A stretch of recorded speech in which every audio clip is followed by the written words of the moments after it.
Have you ever heard about a big global event like the 10 Days of Prayer and wondered what actually goes on? Well, today we're going to pull back the curtain. We're going straight to the source, the official guides, to break down exactly how this whole thing is put together, what the guiding ideas are, and what it's really all about. So let's start with the big question. What actually happens during these 10 days? How is it organized? What are people doing? That's really the main thing we're going to unpack here.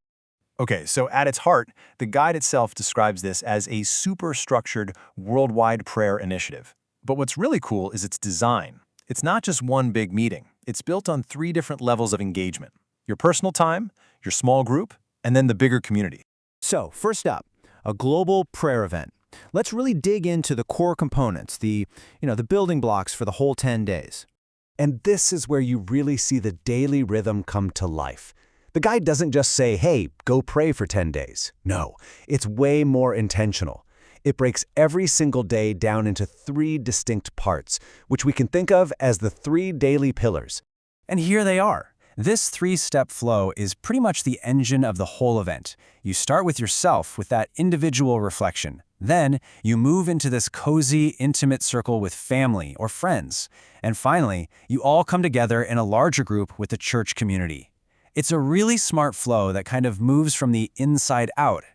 That first pillar, time alone with God, it's exactly what it sounds like. This is your solo time. The guide describes it as a time for personal devotion where you're encouraged to just really engage with Scripture and pray by yourself. It really sets the foundation for the rest of the day. Then you move on to the family/friend circle, and this is where the focus shifts from just you to a small, intimate group.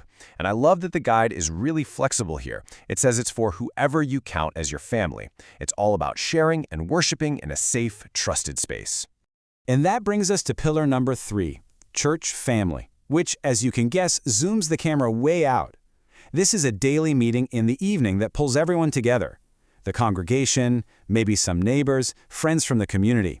It's the big communal anchor for each day. So that's the how, the structure. But what about the vibe, the spirit of the thing? Well, the guide lays out some really specific principles to make sure the event works for everybody, no matter their age. And they are very specific. The guide lists 11 core principles designed to make this experience powerful for everyone involved. Now, we're not going to list all 11, but let's look at how they play out. Take the theme from day 4, which is all about humbly come together in the mind of Christ. That's a pretty deep concept, right? So, to make it work for everyone, from kids to grandparents, the guide suggests things like keeping prayers super short, like just 1 or 2 sentences. And instead of a long lecture, you might ask a simple question like, what does it mean to have the attitude of Christ? See? That simple tweak invites everyone to be an active participant, not just a spectator. It's a brilliant way to make a big idea feel personal to the whole community. Now, you can imagine that with these big church family meetings, things could get a little chaotic. So, to prevent that, the guide actually provides a recommended schedule. It's not about being super rigid, it's more about creating a clear, unified flow for the evening.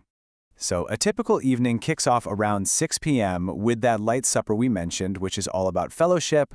Then the formal part starts at 7 and moves through these different blocks, like worship and prayer, a time to testify and share experiences, and then worship in word. And the whole thing wraps up by 8, which keeps it focused and honestly pretty accessible for everyone.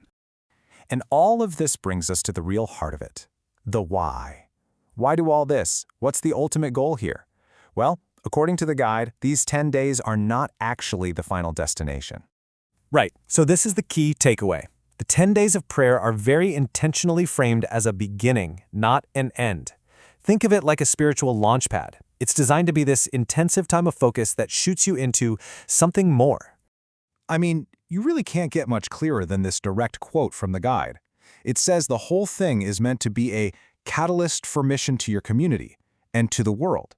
The entire experience is built to generate momentum for service and outreach. And this isn't just some vague, hopeful idea. It's a concrete plan.